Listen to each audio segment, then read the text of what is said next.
Cafe எல்லாம் எப்படி இருக்கீங்க? நல்லா இருப்பீங்க நம்புகிறேன். இன்னைக்கு நம்மளோட பைக் வந்து தவறுதலாக வந்து பார்த்தீங்கன்னா கீழே விழுந்துருச்சு. நீங்கள் பார்த்துட்டு இருக்க டைமில் நம்மளோட பைக் வந்து ரெடி ஆயிருச்சு.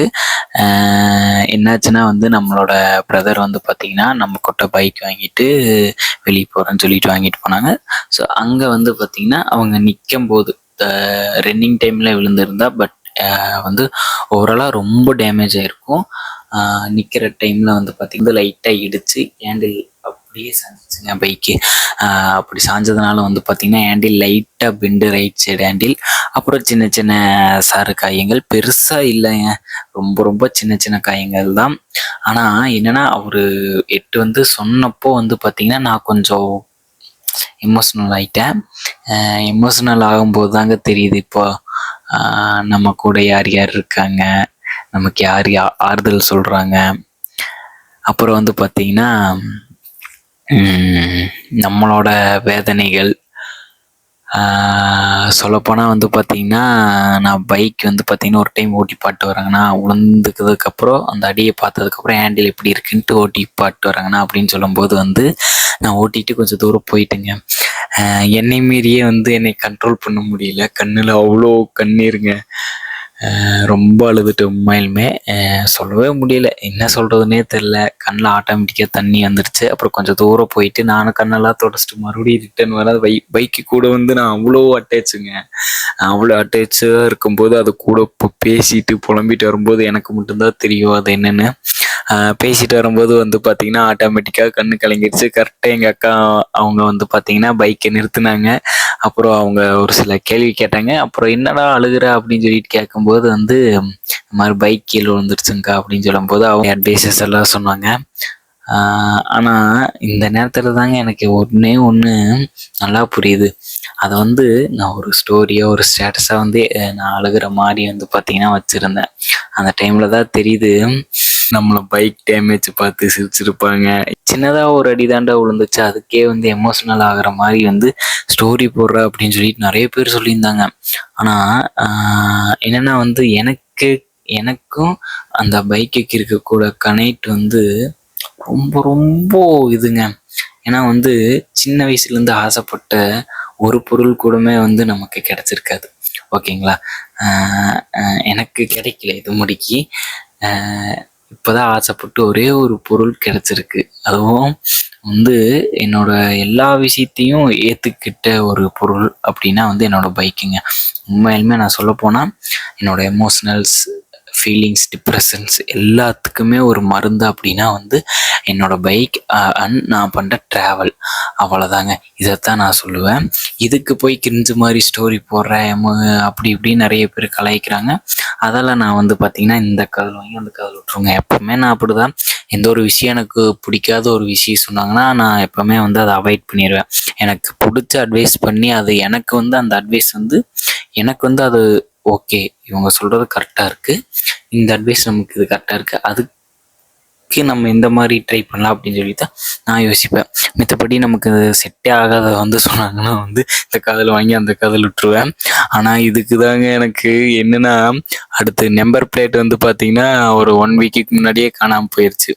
காணாமல் போனதுக்கு இதுக்கு ஒரு ஸ்டோரி போட்டுருவோண்டா அப்படின்னு சொல்லிட்டு முன்னாடியே சொன்னாங்க. அப்புறம் வந்து பார்த்திங்கன்னா இந்த பைக் விழுந்ததுக்கப்புறம் இதுக்கு ஒரு ஸ்டோரி போட்டுருவோண்டா அப்படின்னு சொல்லிட்டு நிறைய பேர் சொன்னாங்க. அடுத்தது என்னென்னா வந்து நம்மளோட எம்டி பைக்கில் மேக்ஸிமம் எம்டி பைக்குன்னு எடுத்துட்டாவே 2 பேர் தான் போக முடியும். கேரியல் போட்டால் தான் வந்து 3 பேர் போக முடியும். அதுவும் வந்து என்னை மாதிரி கொஞ்சம் ஒல்லியாக இருக்கிறவங்க போனால் தான் போக முடியும், ஓகேங்களா? அப்படிங்கிற பட்சத்தில் வந்து நேற்று கடைக்கு போனோம். நம்ம நானும் இப்போ நான் வந்து 3 பேர் போகிற மாதிரி பிளான் ஆயிடுச்சு. உன்னோட பைக்லேயே போய்க்கலாம் அப்படிங்கிறது சொல்லும்போது இது என்னோட பைக்கில் வந்து 3 பேர் போக முடியாது அப்படின்னு தான் நான் சொன்னேன். 3 பேர் போனால் இதுக்கு ஒரு ஸ்டோரி போடுவான்டா அப்படின்ட்டு அங்கே ஒரு ஆள் சொல்கிறாங்க.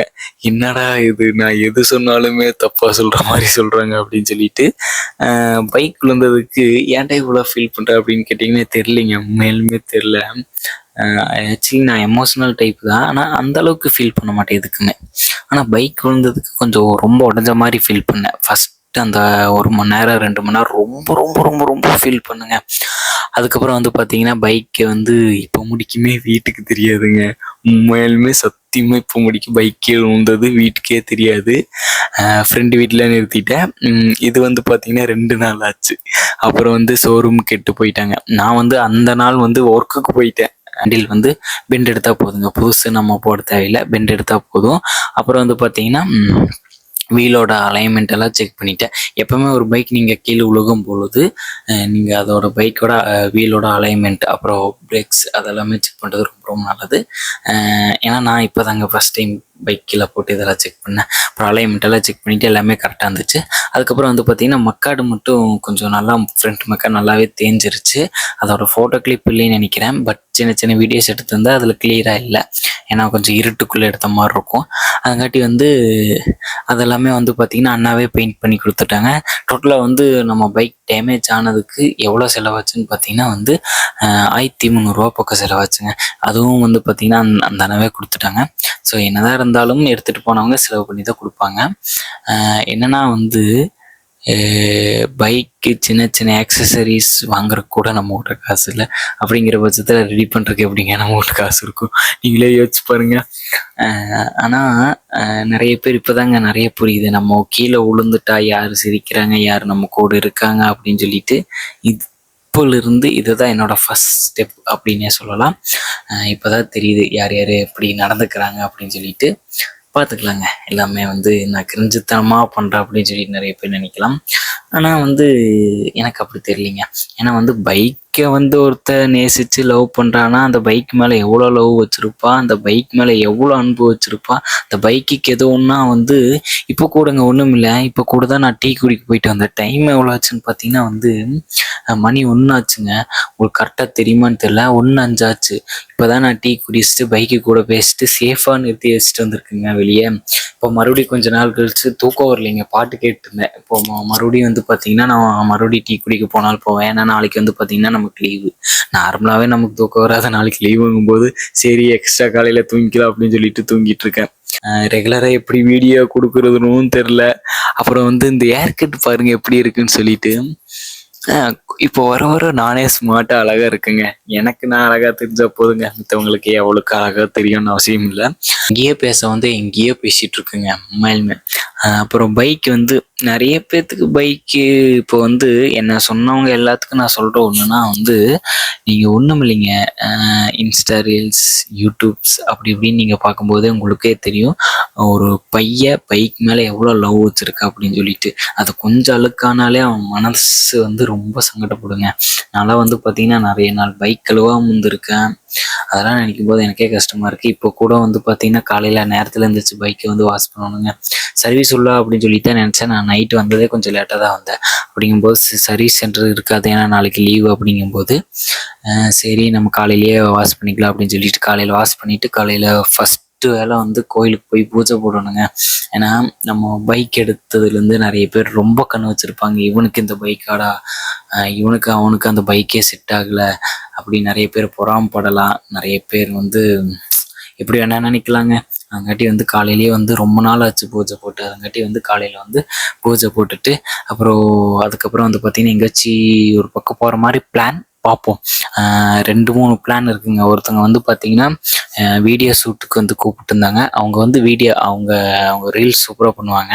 நான் மீட் பண்ணேன்னா அவங்களோட ஐடிஸ் எல்லாம் வந்து நான் வந்து உங்களுக்கு டேக் பண்ணி விட்றேன், டிஸ்கிரிப்ஷனில் வச்சுட்றேன்.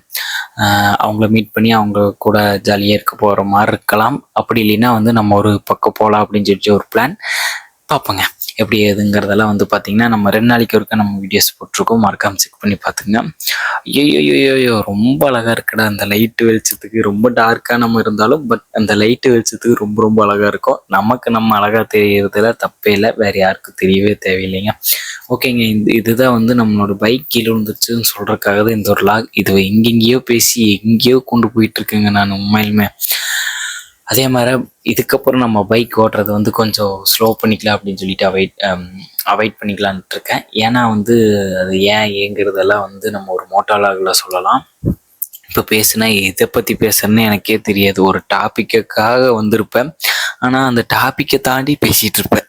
அதுதாங்க நான் முதல்லலாம் பேச ரொம்ப கூச்சப்படுவேன். இப்போ பேச ஆரம்பிச்சுன்னா எதை பற்றி பேசுறேன்னு எனக்கே தெரியலிங்க.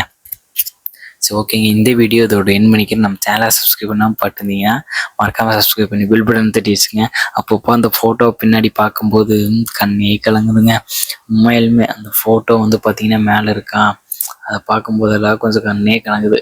இது வந்து பார்த்திங்கன்னா என்னதான் இருந்தாலும் இது எடிட்டு தான், ஆனால் ரியலாக இந்த மாதிரி ஒரு ஃபோட்டோ இல்லையேன்னு சொல்லிட்டு அப்பப்போ எங்கே இருக்கேன், என்னோடய ரூம்லேயே இருக்குங்க. ஓகேங்க, லவ் யூ ஸோ மச்.